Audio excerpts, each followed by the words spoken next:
Pues como les decía, hemos decidido detenernos en la muerte del Señor Jesús. Se los decía la semana pasada. La primera semana decidimos concentrarnos en la narrativa del Evangelio de Marcos. Y el día de hoy vamos a intentar resolver dos simples preguntas. ¿Tenía que morir Cristo? Y la segunda es, ¿qué sucedió en la cruz? Dos preguntas que son muy simples. Muy simples. Si lo pudiera resumir en una es, ¿por qué tuvo que morir el Señor Jesús? Esta pregunta es, como les decía hace un momento, es sumamente profunda, es sumamente alta, es sumamente ancha. El hermano Sproul dijo algo muy cierto una vez. Dijo que cuando nosotros contemplamos la obra de Jesús en la cruz, es como si nosotros estuviéramos contemplando un telar que tiene varias hebras de hilo, y que para nosotros poder contemplar la hermosura y empezar a entender más o menos de qué se trata este asunto, nosotros teníamos que revisar cada una. Bien, no lo vamos a hacer en 40 minutos. Hay libros que se han escrito acerca de esto que son bien gordos. Si yo les pudiera recomendar uno que no está tan gordito y que es bastante accesible, se llama La Cruz de Cristo, de John Stott, que es un excelente libro. El doctor R.C. Sproul también hizo una serie de videos que están en internet, por si a ustedes les interesan, que se llama La Cruz de Cristo, que son varias horas de estudio bíblico simplemente para hablar acerca de lo que sucedió en la cruz. Y hay un libro también escrito por el pastor John Piper que se llama La Pasión de Jesucristo. Y para responder esa pregunta, ¿por qué tuvo que morir el Señor Jesús? Él da 50 respuestas de por qué. Yo hoy voy a intentar compartirles 3. ¿Sale? Él da 50. Así que es un libro, aunque está muy delgadito, es bastante extenso y es un libro teológicamente muy adecuado y bastante simple, que si a ti te gustaría comprarlo, también está bastante accesible. Y si tú quieres profundizar en tu estudio acerca de la cruz, yo creo que sería muy bueno. Y si tú quieres profundizar con estos libros. Pero, aquí quiero hacer una aclaración. Yo creo que todos los cristianos deberíamos de profundizar en nuestro estudio sobre la cruz. Todos. Porque la cruz no nada más es uno de los pilares del cristianismo. En la cruz se sustenta nuestra vida cristiana misma. Todas las cosas que nosotros hacemos en la vida cristiana convergen ahí, de alguna manera. Nuestra manera de hablar debe ser influenciada por la cruz. Nuestra manera de trabajar debe de ser influenciada por la cruz. Nuestra manera de sufrir debe de ser influenciada por la cruz. Todas las cosas que nosotros hacemos convergen ahí de alguna manera. Algunas personas piensan que el evangelio es como la clase de los niños, ¿no? de la escuela dominical. O sea, ¿qué es lo simple? ¿Qué es lo facilito? La verdad es que no es cierto, hermanos. El evangelio es la esencia misma. La cruz es la esencia misma del cristianismo, así que nosotros deberíamos de crecer y de profundizar en qué es lo que pasó ahí, porque como dijimos también hace ratito, toda la Biblia converge en este punto. La Biblia es la historia de cómo Dios salva al mundo a través de la obra redentora de su Hijo Jesús, ¿verdad? Así que si Dios escribió un libro para esto y toda la Biblia tiene que ver con eso, yo creo que nosotros haríamos bien en estudiar el Evangelio. Algunas personas también han dicho que ya han estudiado el Evangelio algunas semanas y que eso es suficiente. Eso es una insensatez. No se puede hacer eso. No se puede hacer eso. Me uno al pastor Spurgeon, que él con todo lo que sabía y hacía y que él es considerado como el príncipe de los predicadores, uno de los predicadores más influyentes de la historia, él dijo que todavía no sabía explicar bien lo que significa Cristo murió por mí. Yo tengo 16 años, poquito más de ser cristiano. He hecho muchos viajes misioneros. He leído la Biblia por muchos años, varias veces ya, y todavía me puedo decir que no sé exactamente cómo describir bien la grandeza, el brillo, la dulzura y el resplandor de lo que significa decir Cristo murió por mí. Aún así, y en esta posición medio humillante, medio humilde, voy a intentar hacer lo mejor que pueda hoy, para que juntos podamos sentarnos a los pies del Calvario y tratar de contemplar qué significa que Cristo murió por mí y por qué tuvo que morir. Nosotros vamos a empezar en el Antiguo Testamento. ¿Ok? Vamos a Levítico 16, por favor. Hemos aprendido en nuestra escuela dominical, por lo menos el día de hoy, que en la ley nosotros tenemos algunas prefiguraciones de Cristo, ¿cierto? De cosas que iban a venir y de figuras en las que nosotros podemos ver al Señor Jesús. Bien, en Levítico 16, aquí hay una palabra muy interesante que tal vez algunos de ustedes nunca han escuchado, pero que es una palabra que yo les animo a que memoricen y en la que profundicen. Esta es una de las hebras de las que el doctor Sproul hablaba. En Levítico 16 se habla acerca del día de la expiación. Esta es la palabra importante. En el día de la expiación se celebraba el día 10 del séptimo mes, me parece. Y sí, el día 10 del séptimo mes. Y esta fue una celebración instituida por Dios en la cual Dios le instruyó a Moisés que se hiciera lo siguiente. Por ejemplo, en el versículo 6 dice que hará traer a Aarón el becerro de la expiación que es suyo y hará reconciliación por sí y por su casa. Aarón tenía que sacrificar este becerro para expiar los pecados de él y de su familia. Y si tú dices, bueno, ¿y qué tiene que ver la expiación? ¿Qué significa? El versículo 6 nos da una idea. Dice que hará reconciliación por sí y por su casa. ¿Vale? Entonces ya ahí nosotros empezamos a tener una luz de lo que expiar significa. ¿Estamos bien? Excelente. Bien, en este día también Dios le dijo a Moisés que tenía que proveer 2 machos cabríos. Y estos 2 machos cabríos tenían un símbolo especial. El primero, nosotros vemos cuál es su símbolo en el versículo 15, o lo que tenían que hacer con él. Mira, dice, después degollará el macho cabrío en expiación por el pecado del pueblo y llevará la sangre detrás del velo adentro. Esto es el velo que separaba el lugar santo del lugar santísimo. Recuerden que en el lugar santísimo estaba el arca del pacto, que era una caja de oro, bañada de oro. Tenía una tapa en la cual había 2 querubines. Esa tapa se conoce como el propiciatorio, ¿ok? Y ahí había un cachito de maná, la vara de Moisés y algunas otras cosas. Esa arca del pacto simbolizaba la presencia de Dios, ¿ok? Entonces iba a sacrificar el macho cabrío en expiación por el pecado y llevará sangre detrás del velo adentro y hará la sangre como hizo con la sangre del becerro y la esparcirá sobre el propiciatorio y delante del propiciatorio.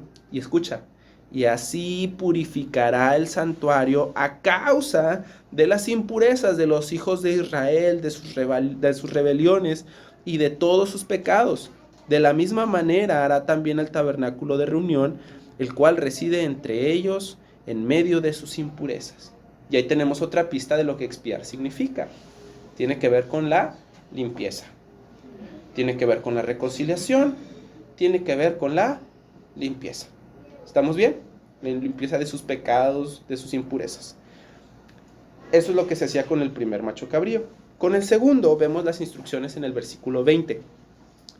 Cuando hubiera acabado de expiar el santuario y el tabernáculo de reunión y el altar, hará traer el macho cabrío vivo y pondrá Aarón sus 2 manos sobre la cabeza del macho cabrío. Escucha esto. Y confesará sobre él todas las iniquidades de los hijos de Israel, todas sus rebeliones y todos sus pecados, poniéndolos así sobre la cabeza del macho cabrío, y lo enviará al desierto por medio de un hombre destinado para esto, y aquel macho cabrío llevará sobre sí las iniquidades de ellos a tierra inhabitada, y dejará ir al macho cabrío por el desierto. Se iba este cabrito con los pecados de todos y era olvidado. Ya, tal. Una última cosa que es importante subrayar de Levítico 16 está en el versículo 30. Y con esto vamos a terminar lo que queremos leer de aquí. Dice Levítico 16, 30. Porque en este día será expiación por vosotros y seréis limpios de todos vuestros pecados delante de Jehová. Ahí está. ¿Ok? Entonces nosotros tenemos esto que es el día de la expiación. Nosotros vemos mucho de esto en la muerte del Señor Jesús también. Estas dos preguntas, entonces, que les planteé al principio, si tenía que morir Cristo y qué sucedió en la cruz, creo que con esto nosotros nos damos una idea de que nunca fue el plan de Dios que las personas se salvaran bajo el cumplimiento de la ley. No podían cumplir la ley. Dios sabía eso. Y porque las personas son incapaces de cumplir la ley perfectamente, Dios proveyó un sistema de sacrificios para que ellos no murieran. Dios sabía que las personas eran impuras, que las personas eran malvadas y que las personas pecaban. Y Dios proveyó una manera, no de limpiarlos de sus pecados, sino de demostrarles que había una manera de que ellos fueran limpiados por sus pecados.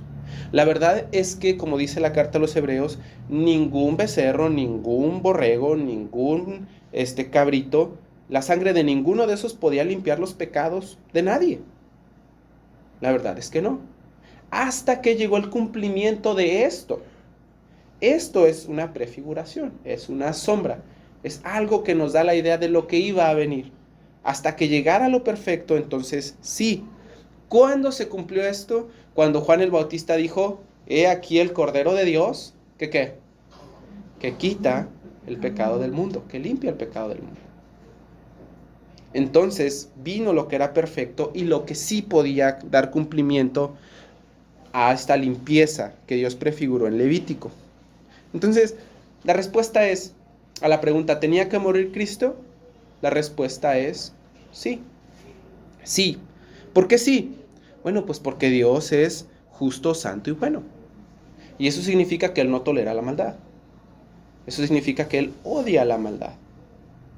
Él ve todas las cosas y odia todo tipo de maldad. No solamente la que llevamos a cabo con nuestras manos y con nuestras acciones, también la que guardamos en nuestro corazón y también la que nosotros tenemos en nuestra mente. Dios odia este tipo de cosas, Él las aborrece. Y la humanidad ha hecho algo interesante con el término o con la idea de que Dios es justo, santo y bueno. Las personas han traído esta idea y ahora piensan en Dios como un abuelito, porque como Él es bueno, Él está dispuesto a perdonar todo y a dejarlo pasar, sin importar si tú estás arrepentido o no.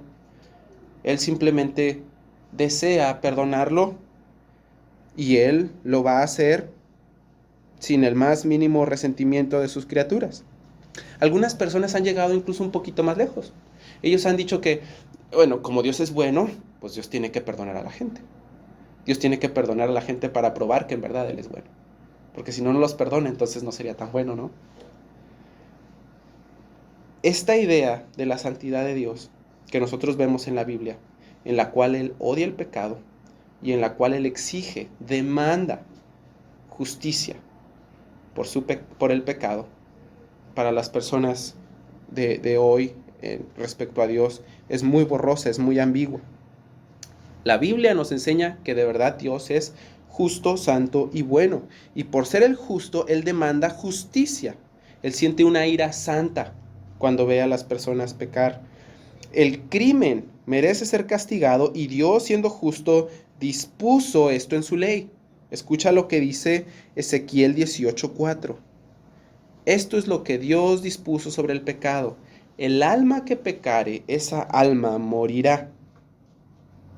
Dios también dijo en su ley, en Deuteronomio 27:26, maldito el que no confirmare todas las obras de la ley para hacerlas. Pablo también dijo en Romanos 6:23 que la paga del pecado es muerte. No castigar la maldad sería injusto. Si Dios tolerara la maldad del mundo, entonces Dios ya no sería un Dios bueno. Si Dios no hiciera nada respecto a la maldad de la gente, entonces Dios ya no sería santo. Pero Dios puso estas leyes. Y algo más, algo muy interesante. La pregunta aquí, la pregunta lógica es, entonces, ¿por qué Dios no mata a todos? Y ya, porque la verdad es que todos hemos pecado. Es justo como dice Romanos 3:23. Todos hemos pecado y todos estamos destituidos, lejos, apartados de la gloria de Dios. Pero Dios, por las razones que hay en las profundidades de su misericordia, Él dispuso y proveyó una expiación. Él proveyó un sustituto que removería su ira. Y eso tiene que ver con la palabra expiación. Ex tiene que ver así de afuera, de expulsar. Y eso tiene que ver con la expiación, con remover la ira. Gálatas 3:13 dice algo muy interesante. Escucha esto con atención. Recuerda lo que leímos más atrás. El alma que pecare, ¿qué debe pasar con esa alma, según Dios? Debe morir. ¿Cierto? La paga del pecado es muerte. Y todo el que no anda en las obras de la ley para cumplirlas es declarado por Dios maldito. ¿Ok? Esto es muy diferente a la narrativa de nuestra cultura de, ay, pues nadie es perfecto, ¿no? Pero escucha lo que dice Gálatas 3:13. Cristo nos redimió de la maldición de la ley, haciéndose a sí mismo maldición, porque escrito está, maldito todo aquel que cuelga de un madero. Entonces, ¿qué sucedió en la cruz? Bueno, Cristo, el Cordero de Dios, tomó sobre sí mismo la ira de Dios, no la canceló, no la barrió sobre la alfombra cósmica del universo, toda nuestra maldad. Él la vertió sobre sí mismo, Él la tomó, y Dios, quien es justo al airarse, hizo que recayera su ira sobre su propio Hijo. Cristo tomó toda la ira de Dios sobre sí mismo. Eso fue lo que pasó en la cruz. Cristo sí tenía que morir, porque la justicia y la santidad de Dios demandan castigo. Sí tenía que morir. Alguien tenía que morir. Así que, eso fue una de las primeras hilitas. Nosotros podemos ver el carácter de Dios, nosotros podemos ver la obra de Jesús, pero nosotros podemos ver cómo Dios fue tejiendo todas estas cosas. Ahora, ¿qué es otro de estos hilitos que mencionaba el Dr. Sproul? Yo pienso que aparte de considerar las razones por las cuales Cristo tenía que morir, nosotros vemos que algo que pasó en la cruz fue que Dios otorgó perdón. En el Antiguo Testamento nosotros leímos que el que moría era el becerro, el cabrío, no morían las personas. A las personas se les perdonaba la vida. Ellos ya no tenían el peso de la muerte y de la maldición sobre ellos. Dios, por medio de un sacrificio, les perdonó la vida. De la misma manera, el sacrificio de Cristo perdonó los pecados de su gente para que ellos no murieran. Escucha esto. Dios perdonó el pecado de su gente.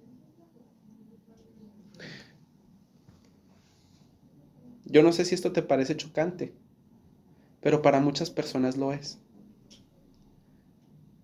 Tal vez tú puedas pensar que solo Dios perdona a las personas que no son tan malas. Eso no es verdad. Dios perdona a la peor clase de gente. ¿Recuerdas con qué tipo de personas eran las con las que se relacionaba el Señor Jesús? Prostitutas, ladrones, cobradores de impuestos, que los cobradores de impuestos, como ya les expliqué otras veces, hacían lo mismo que los sicarios aquí que andaban cobrando piso y si no cooperabas se llevaban algo de ti, tus hijos, tu burrito, lo que sea. Eran personas horribles, tal vez podrían decir algunos. La verdad es que todos somos así en mayor o en menor grado. Pero el Señor perdona los pecados de la gente. Escucha lo que dice Hechos 10:43. Esto es parte de la predicación del apóstol Pedro, hablando acerca del Señor Jesús. Dice, todo aquel que cree en Él recibe el perdón de pecados en su nombre. Todo aquel que cree en Él. Todo aquel que cree en Él recibe perdón de pecados en su nombre. Hermanos, esto es maravilloso. Tantas personas que Andan atormentadas respecto a los errores que han cometido en la vida. Personas que en tu trabajo o en el mío, tú mismo, yo, que ya no sabíamos para dónde hacernos antes de conocer al Señor Jesús. Nosotros que no sabemos y que no sabíamos también merecedores del infierno, el Señor Jesús nos perdonó. Nos perdonó. Todo aquel que cree en Él recibe el perdón de pecados. Incluso el Señor Dios mismo dijo lo siguiente en Isaías 43:25. Escucha, yo soy el que borro tus rebeliones por amor de mí mismo y no me acordaré de tus pecados. Hay una canción que a mí me encanta, dice, ¿qué clase de amor decide no recordar mis pecados ya? Él siendo omnisciente, sabiendo todo, decide olvidar mis errores, mis pecados, mis faltas. Él las perdona. El Salmo 103:12 dice, cuanto está lejos el oriente del occidente, Él hizo alejar de nosotros nuestras rebeliones. Hermanos, Él ha perdonado. Piensa en esto un momento. Dios perdona a los pecadores. Dios perdona a los pecadores. Esta es una de las grandes verdades del Evangelio. Esto es lo que todos nosotros deberíamos de predicar, que Dios perdona a los pecadores y que Cristo Jesús vino al mundo a salvar a los pecadores. Si alguien quisiera acercarse a Dios, hermanos, por su propia justicia, por su propia bondad, él sería aplastado por el peso de su propio pecado. Él sería quebrantado por la ira de Dios, un Dios santo, justo y bueno. Él no tendría esperanza alguna, pero Dios quiso perdonar. No ignorar el pecado. Eso no es perdonar. No hacerse de la vista gorda con nuestro pecado. Eso no es perdonar. ¿Cierto? Algunas personas dicen que simplemente olvidar el pecado es perdonar. Y tal vez yo no fui muy exacto con mis palabras anteriormente, pero ¿saben qué? El perdonar no tiene simplemente que ver con olvidar las cosas que te hicieron. No las olvidas. Simplemente decidas ya no traerlas a la memoria, porque las has perdonado, las has dejado atrás.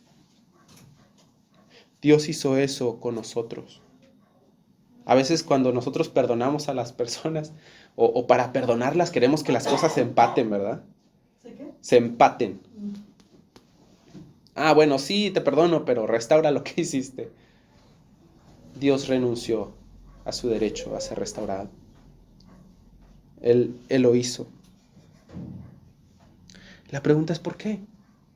Si el pecado es algo tan ofensivo que tiene como castigo la maldición y la muerte y al final el infierno, ¿no sería injusto perdonar a los pecadores? Piénsalo por un momento. Ando yo ahí en mi carro y atropello a un niño, ¿no? Y que de repente el juez me diga, señor Carlos, ¿usted se siente mal por esto? Sí. ¿Lo va a volver a hacer? No. Ok, está perdonado, váyase.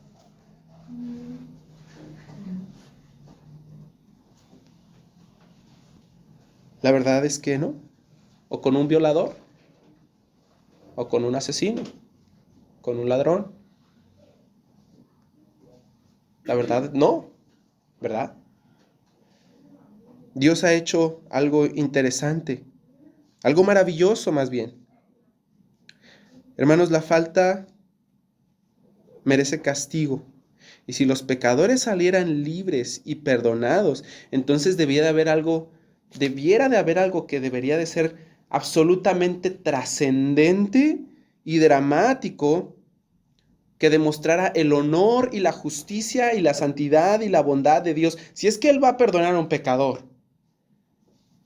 entonces tendría que haber algo que justificara ese perdón.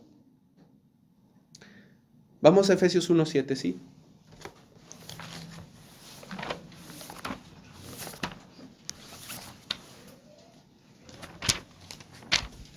Vamos a Efesios 1:7. Y me voy a esperar porque si tú tienes una pluma o algo, subráyalo, por favor.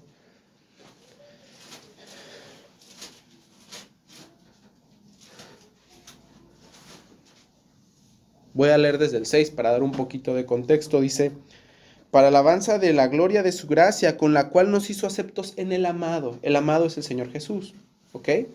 Y entonces ahora sí, sabiendo que estamos hablando del Señor Jesús, dice el 7, en quien tenemos redención por su sangre, el perdón de pecados según las riquezas de su gracia.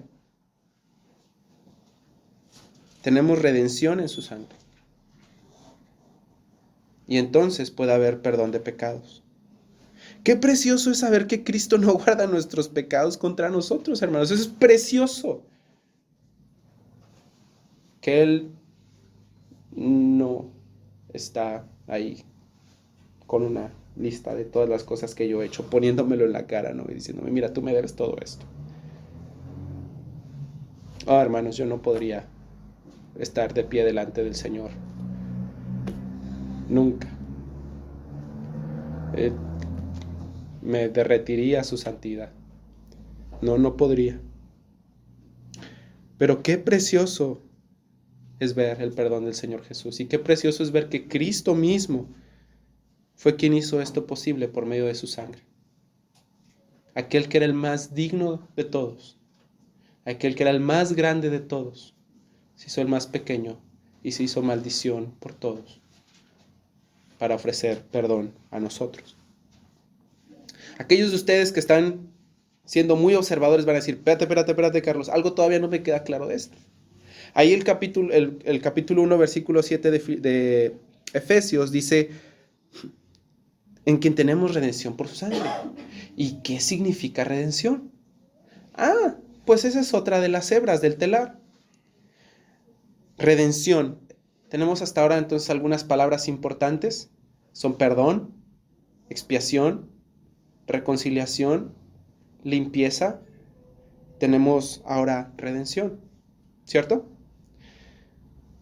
La redención, ¿qué es eso, hermanos? Bueno, siempre que en la Biblia se habla de redención, especialmente en el Antiguo Testamento, tiene que ver con una transacción económica. Te lo explico.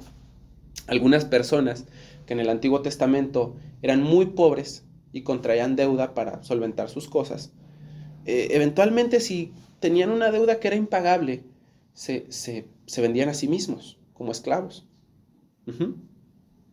Y entonces, si algún pariente que tenía un poco más de dinero les ayudaba, pagaba su deuda, entonces él era redimido, él era liberado, ya no era esclavo más. Otra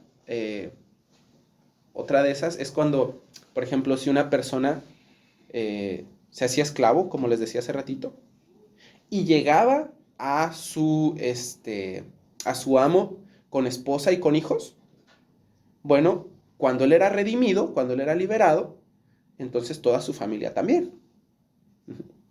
Pero si él llegaba siendo esclavo solito con su amo y durante su esclavitud tenía esposa y tenía hijos, él se podía ir. Pero la esposa y los hijos no. Ellos tenían que ser redimidos.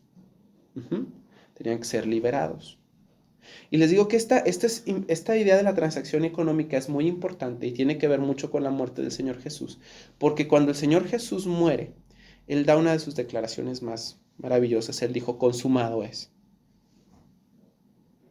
Él usa una palabra griega que es, no sé si la estoy pronunciando bien, pero la transliteración sería así, tetelestai. Así la escriben así tal cual, tetelestai. ¿Y eso qué tiene que ver? Bueno, eso es un término contable, un término comercial, de cuando una persona debía algo y lo iba pagando poco a poco. Es lo que tú y yo conocemos como los abonos chiquitos y olvidadizos del Coppel. Entonces, ¿cómo le hacemos? Tenemos algo y lo vamos pagando y pagando y pagando hasta que damos el último pago. Entonces nosotros vemos ese sello maravilloso de nuestro ticket que dice pagado. Y entonces es completamente nuestro. Lo hemos pagado en su totalidad. ¿Qué sucedió en la cruz? El Señor Jesús nos redimió por medio de su sangre. Cada castigo, cada gota de la ira de Dios fue tomada por el Señor Jesús y fue pagada. Todo. No hubo nada que el Señor Jesús no pagara. Todo Él lo hizo. Todo. Y mira esto. Nosotros debemos de entender, hermanos. Debemos de entender cuál es el costo de nuestra salvación. A ti no te costó ni un pepino, no te costó un cacahuate. Nada. Pero que la salvación haya sido gratis para ti no significa que fue sin costo. Tuvo un costo inmenso. Un costo inmenso. La vida del precioso Hijo de Dios, del eterno Hijo de Dios, del amado Hijo de Dios, fue dada por tu culpa. Si tú piensas que tu culpa es pequeña, si tú piensas que tu pecado es pequeño, tal vez porque eres un niño, tal vez porque eres un anciano y toda tu vida te has portado bien, tienes que entender que la única manera de pagar por lo que tú hiciste fue que el Hijo de Dios muriera por ti. Spurgeon dijo una vez, nuestros pecados eran tan negros que solamente la sangre del Hijo de Dios pudo limpiarlos. Hermanos, estábamos sumidos en nuestra propia maldad. Jesús era el único que podía pagar eso. Era la vida que era lo suficientemente valiosa. Él era el único lo suficientemente rico para pagar por lo que tú y yo hemos hecho. Y ese sacrificio es suficiente para pagar por todos tus pecados. No nada más por los que hiciste antes de creer. Porque tal vez ahorita tú te sientas culpable por cosas que has hecho. El Señor Jesús, su sacrificio, es suficiente para todo. Todo lo que tú necesites. Todo.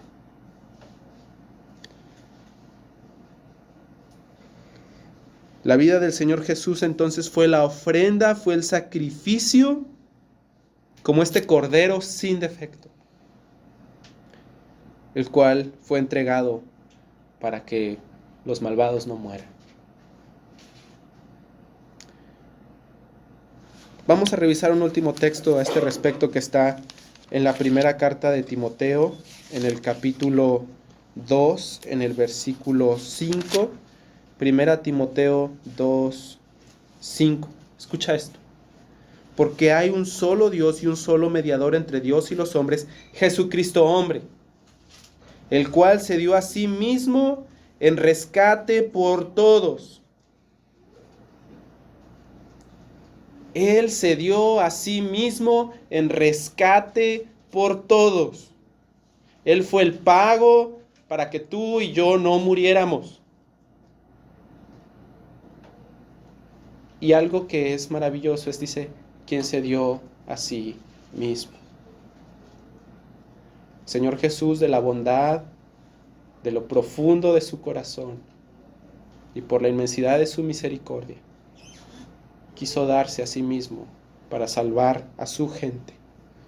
Es exactamente como él dijo en Marcos 10:45, porque el Hijo del Hombre no vino a ser servido, sino a servir y a dar su vida en rescate por muchos. Entonces, tenemos rescate, redención, limpieza, reconciliación, ¿cierto? Tenemos muchas cosas aquí. Y una última hebra de la cual yo quisiera hablarles es esta. Dios proveyó las bases de nuestra justificación. Es una palabra importante también, muy importante en el Nuevo Testamento. Redención, expiación, reconciliación, justificación, todas esas palabras tienen que ver con la profundidad de la que les hablé hace un momento. Todos nosotros, hermanos, somos llamados a ser estudiantes de la palabra de Dios, como estudiamos hace algunas semanas, hace algunos meses. Todos deberíamos de ser teólogos bíblicos. Y todos nosotros deberíamos de conocer la obra de Dios respecto a la salvación. Entonces, retomando. Somos perdonados, ¿cierto? Los cristianos, los hijos de Dios, somos perdonados. Somos culpables, pero mi culpabilidad no es tomada en cuenta. Mi crimen no es tomado en cuenta. Soy perdonado. Eso es lo que significa perdón, ¿cierto? Pero ser justificado tiene que ver con un término legal que es el siguiente. Tú fuiste sometido a un juicio y fuiste encontrado inocente. Tú eres declarado justo. Y tú dices, ah, caray, ¿y eso cómo es posible? Bueno, esta es la razón. Tal vez yo no podría explicarlo de una mejor manera, pero voy a intentar hacerlo como lo hizo Dios en el Antiguo Testamento. En el libro de Zacarías, en el capítulo 3, hay una historia acerca de una visión del sumo sacerdote Josué. Entre paréntesis, este no es el Josué que era amigo de Moisés. Este es otro Josué, ¿ok? Otro Josué que vivió hace muchos, muchos años.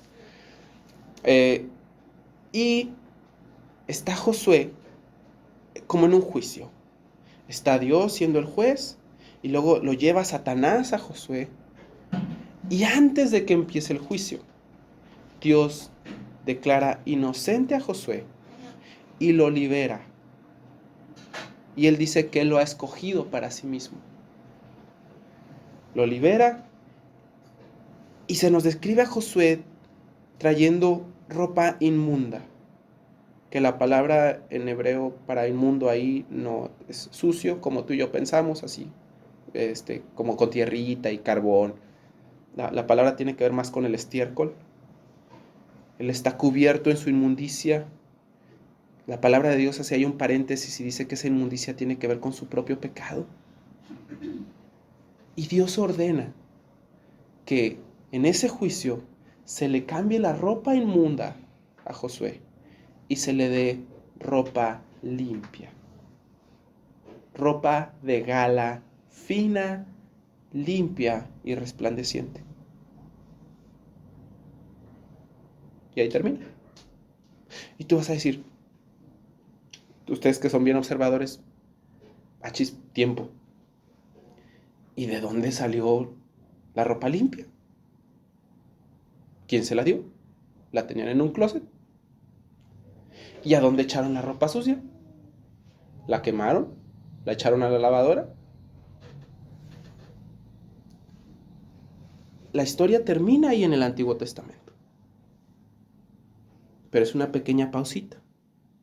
El Nuevo Testamento nos enseña qué pasó con esa ropa. Primera a los Corintios dice que Él, siendo rico, se hizo pobre para que nosotros con su pobreza fuésemos enriquecidos. Gálatas dice que nosotros, que éramos malditos, por nosotros Él se hizo maldición. ¿Qué sucedió? Se intercambiaron la ropa. Dios tomó la ropa de Josué y Dios le dio a él su ropa. ¿Qué sucedió en la cruz? Lo mismo contigo, conmigo y con el Señor Jesús. Toda tu inmundicia, todos tus pecados, todas las cosas por las cuales tú te avergüenzas, todo eso, Él lo tomó en la cruz, lo sufrió y te dio a ti su ropa, resplandeciente, limpia. Tú no puedes ser más justo delante de Dios. Si tú has sido comprado por la sangre del Cordero, tú no puedes ser más limpio, tú no puedes ser más justo que lo que eres ahora. ¿Podemos avanzar en nuestra santidad? Sí, pero por la obra de Jesús, tú eres perfecta y completamente aceptado en Él. Mira lo que dice Romanos 5:9.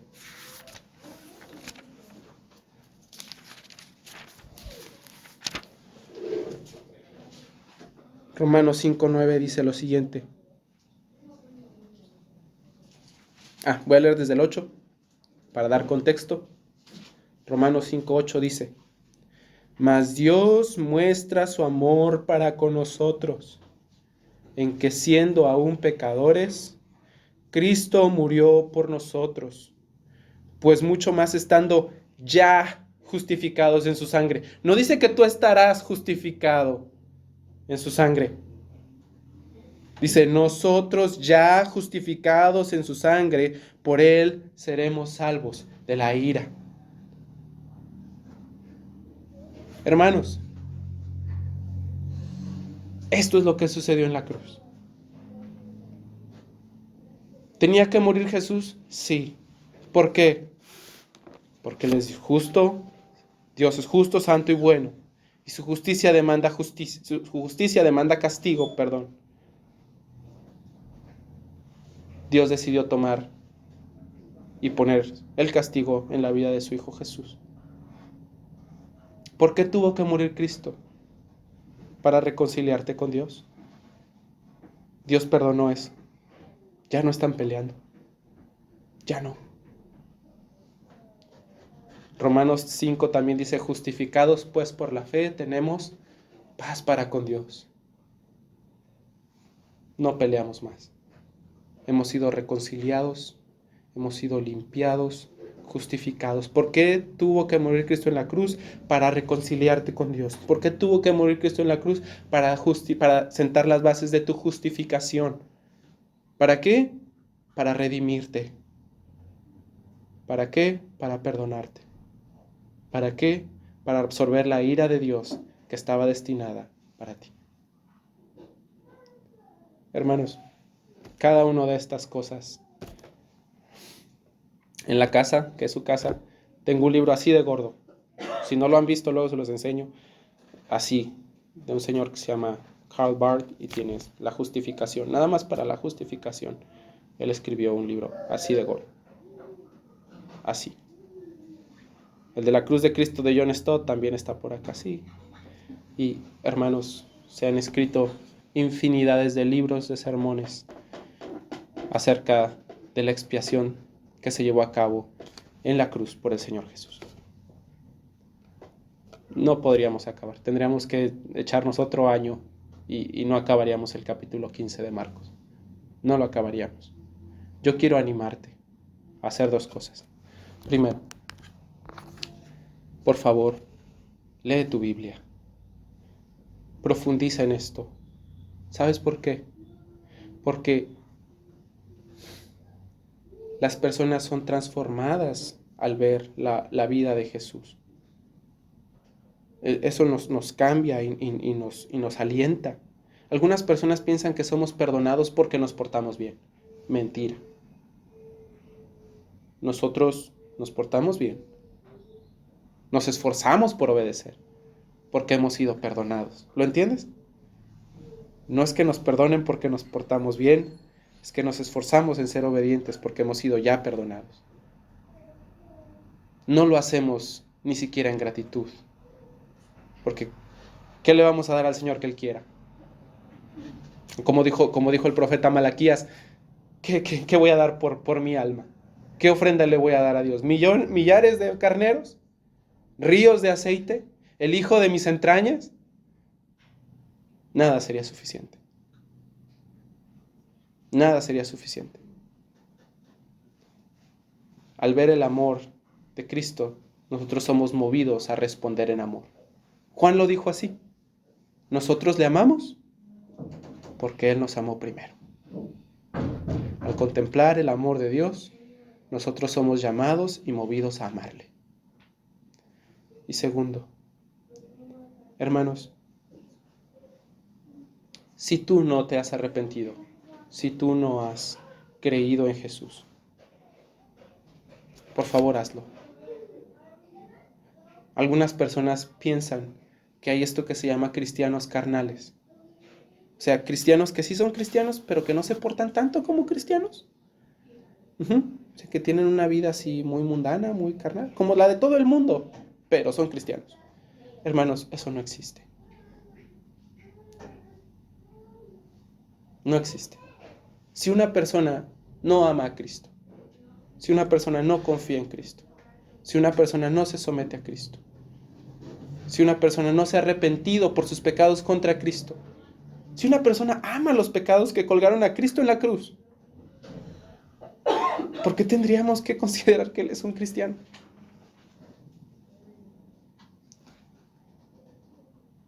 Yo les advierto con mucho amor a todos ustedes. Si tú piensas que eres cristiano y que dices que conoces a Dios, quien es luz, justo, santo y bueno, pero andas en tinieblas, todo lo contrario a la justicia, la santidad y la bondad, mira, no te engañes. Arrepiéntete y cree en el Evangelio que hoy es ofrecido a ti.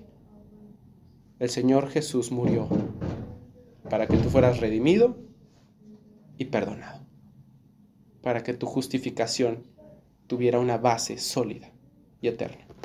Vamos a orar.